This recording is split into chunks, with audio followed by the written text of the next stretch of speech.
What's up, this is your boy Alex O'Connor, the man who's been making theists question their religiosity and straight men question their sexuality on their case for animal cruelty. Okay, so animal cruelty is bad. I think almost everyone agrees with the fact that abusing animals is bad and only bad people support it in any way, right? Well, I'm sorry, but unless you are vegan or vegetarian, you do support animal cruelty. Because, well, if this isn't animal cruelty, I don't know what is.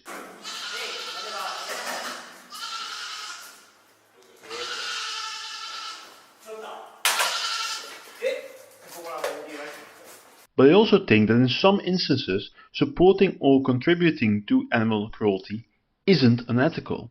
So before I start, I just want to say that this video was inspired by a video made by the actual Alex O'Connor, which is called The Absolute Worst of Cognitive Dissonance, where he talks about the cognitive dissonance which we experience with animal cruelty. It is a great video which I highly recommend watching before you watch this video. But after watching that video, I would like to make the case for why some animal cruelty isn't that bad or even ethically neutral compared to some other animal cruelty. And why you can be a meat eater and think hunting whales, eating dogs and hurting swans is wrong without suffering from cognitive dissonance. Though I must admit beforehand that in my opinion this definitely is animal cruelty. But what I would like to argue is the point that all animal cruelty is equal and you are therefore suffering from cognitive dissonance. You approve of one kind of animal cruelty but not of the other. Basically, I think that some animal cruelty matters more than others. The first reason is that cruelty has a direct correlation to consciousness. The more a being is conscious of the cruelty being done upon it, the more cruel it is. This is an important point because the entire point of Alex O'Connor's video is that it is a form of cognitive dissonance to think one animal deserves to live and be protected, another is food or a product. My point is that, for instance, eating a jellyfish, an animal without any kind of consciousness, is way more ethical than, for instance, eating a cat, because a jellyfish is obviously less conscious than a cat. In this way, you can put animal cruelty on a spectrum which makes certain animal cruelty more ethically wrong than others.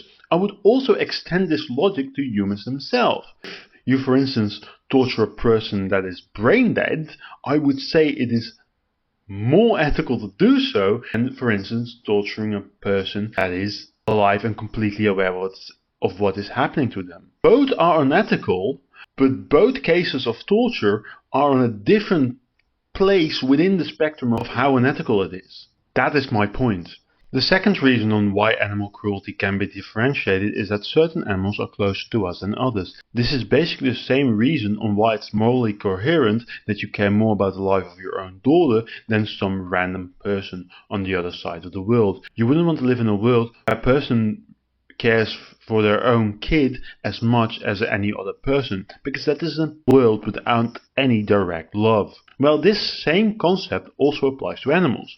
Of course, people care more about dogs than pigs because they have a dog and have fun memories with it. A pig is just bacon to them. Can you make the comparison that a pig and a dog are pretty much the same value of life? Ask, why is animal cruelty to one good and to the other one bad? I would say that you can put more ethical value on the life of a dog than a pig, because a dog is way closer to us on an emotional, cultural and social level than, for instance, a pig. Now, this also means that this attitude towards dogs and pigs can change with environment and culture. In a culture where they view a dog and a pig as the same value, you would think the reaction of that culture to the abuse of both animals would be equal. But I would say that if you live and grew up in a culture or environment where there is a great attachment to dogs, it would be ethically kind of weird to treat a dog and a pig as the same, because you grew up and live in a society which doesn't treat dogs and pigs as the same. Basically, you would knowingly and willingly disrespect the ethical opinion of the society around you, which in itself is unethical. And if you combine these first 2 points, you can even make the argument that if an animal is more recognizable to us in a way where we can see its consciousness, that it would be less ethical to consume and abuse, because it would be closer to a consciousness we could recognize. So, for instance, an octopus is probably highly intelligent and really conscious of its surroundings and of itself. But for us humans can't easily see this, while to us humans, dolphins seem much more obviously conscious to us. In this way, you can say that it would be more ethical of you to be outraged about me eating dolphin fin than calamari, because if I eat dolphin fin, it shows more readily that I don't care about the consciousness of another being, which means that I am doing something unethical because I am being cruel to something of which I can see that it is conscious. The first reason is that there is a huge ethical difference between cruelty with a purpose and without a real purpose. Let's take for instance the example from Alex's video of the swan who dies of a broken heart after the teenagers destroy her nest. This of course is insanely horrible and unethical. But what if instead of teenagers destroying the nest in a case of sadistic cruelty, the nest was destroyed by a starving homeless man who ate the eggs to save himself from starvation? Would it still be equally as unethical? You see, I think it is very difficult to make the case that if a cruel action was done with a purpose of utility, it is equally as unethical as if that same action was done without the purpose of utility. Now you might say yes, but in a modern world, when you buy a chicken egg to eat, you can also buy something else where an animal didn't have to suffer for. To which I say, yes, this is true. But is it still as cruel as destroying that chicken's egg for no other reason than pure sadism? I would not say so. Which brings me to my fourth reason on why animal cruelty doesn't have to be unethical, and I would like to introduce this point with a story. A rich man opens the paper one day and sees the world is full of misery. He says, I have money, I can help, I can do good. So he gives away all of his money, but it is not enough, they are still suffering. So he goes to the doctor and donates a kidney. Sometime later the kidney gets taken out of his body and helps another person. After the operation, he wants to feel better, but he doesn't, for he knows they're still suffering. So he goes back to the doctor and says, Doctor, this time I want to give it all. The doctor asks, what does that mean?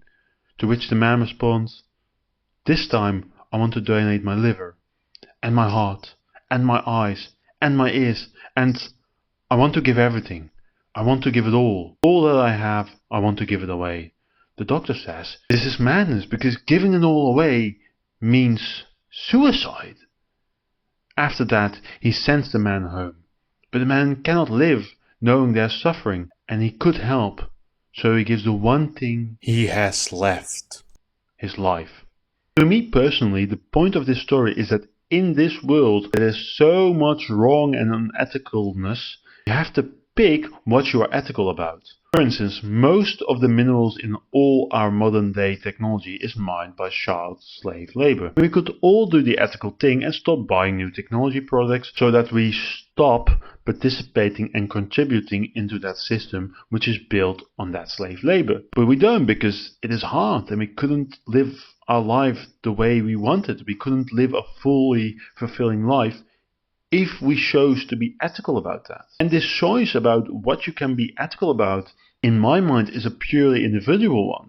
Only you can make the choice about what you are going to be ethical about in this world. Maybe it is almost impossible for you to stop eating meat, because eating meals that involve meat is an important bonding moment for your family. For instance, if every Sunday you and your family go have a nice big barbecue to really bond and really create that family connection with each other. Would it be ethical for you to then stop eating meat?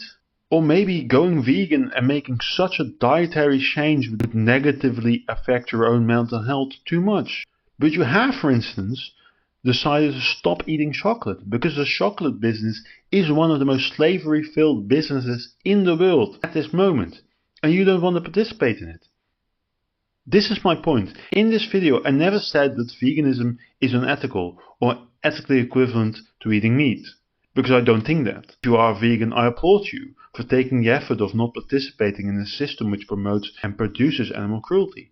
That doesn't mean necessarily that eating meat is immediately something unethical. You might just be making a different choice around how you want to act ethically in this extremely unethical world. In which case, eating meat wouldn't be ethical or unethical. To me, it would just be ethically neutral. So this was your boy, Alice Connor. I really want to thank you all for watching. and I don't think he will watch this. But if the real Alex O'Connor watches this, thank you for making this particular video. But also, thank you for all the others. I'm a big fan. And thank you for making the ethical effort of being vegan. Which of course also goes for all the other vegans and vegetarians watching this. For the rest of the people watching this video who haven't watched anything from Alex O'Connor before, I would definitely advise you to check him out. And with that, I hope you have a nice day and see you later.